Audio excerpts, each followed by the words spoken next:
Meski terjadi gelombang naik turun dalam hubungan antara Indonesia dengan Australia, hubungan kedua negara relatif stabil sebelum peristiwa penyadapan Australia terhadap Indonesia terjadi. Sejumlah kerjasama telah terjalin sejak tahun 1990 yang menguntungkan kedua negara. Tiada negara tetangga yang lebih penting bagi Australia daripada Indonesia. Pernyataan ini pernah disampaikan pada awal 1990-an oleh Perdana Menteri Australia kala itu, Paul Keating. Pernyataan ini setidaknya menunjukkan betapa pentingnya Indonesia di mata Australia pada saat itu, dan sebenarnya begitu juga bagi Indonesia. Sejak pertengahan 1990-an, Indonesia dan Australia memang menjalin kontak yang makin intensif di bidang pendidikan. Kerjasama itu terasa hingga kini. Australia kini menjadi tujuan utama mahasiswa Indonesia yang menempuh studi sarjana dan pasca sarjana di luar negeri.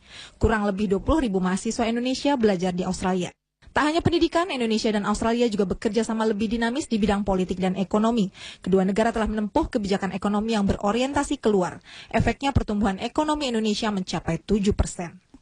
Pengetahuan masyarakat Australia tentang Indonesia juga makin bertambah dengan ditempatkannya wartawan Indonesia di berbagai surat kabar di Australia seperti perusahaan TV dan radio ABC. Kerjasama kedua negara juga semakin kuat di bidang pariwisata.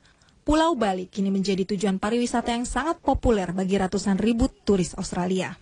Kini setelah peristiwa penyadapan Australia terhadap Indonesia, apakah kerjasama yang telah terjalin selama ini akan terurai? Tim Liputan Metro TV.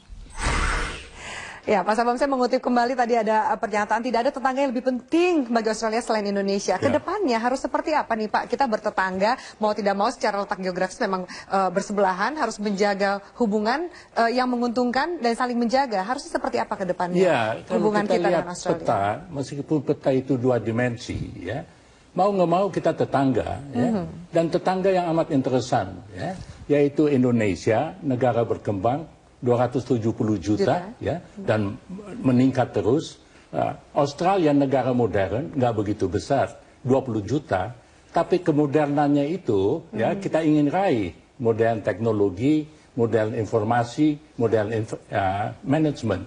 Bagi Australia, Indonesia yang tetap stabil, tetap berkembang, dan melakukan politik luar negeri yang bertanggung jawab di wilayah ini, itu amat menguntungkan Australia. Jadi ada kepentingan masing-masing ya, Pak? Itu yang disebut adalah partner strategi. Nah, karena itu konyol sekali apa yang terjadi sekarang ini.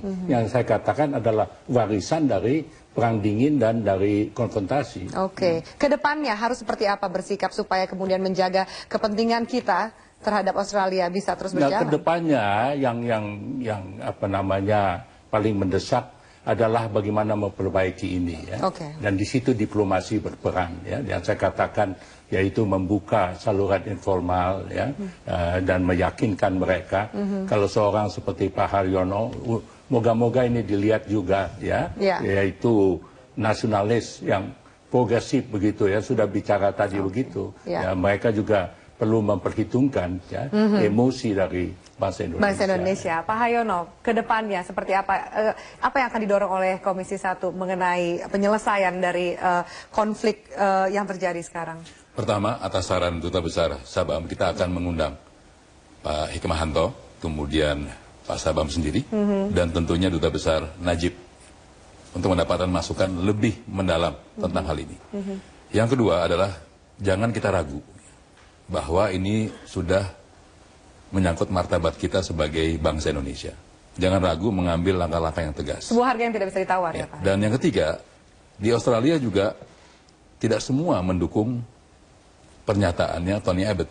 Ya, dan saya pikir dengan kita terus konsisten menyatakan kekecewaan kita, ya, mudah-mudahan ini juga membantu publik Australia untuk bisa menyadarkan Perdana Menterinya bahwa dia itu keliru. Baik, kita lihat bagaimana proses ini akan bergulir di beberapa hari ke depan. Pak Haryono Isman, terima kasih atas waktu dan penjelasannya. Pak Sabam Siagian, terima kasih atas waktu.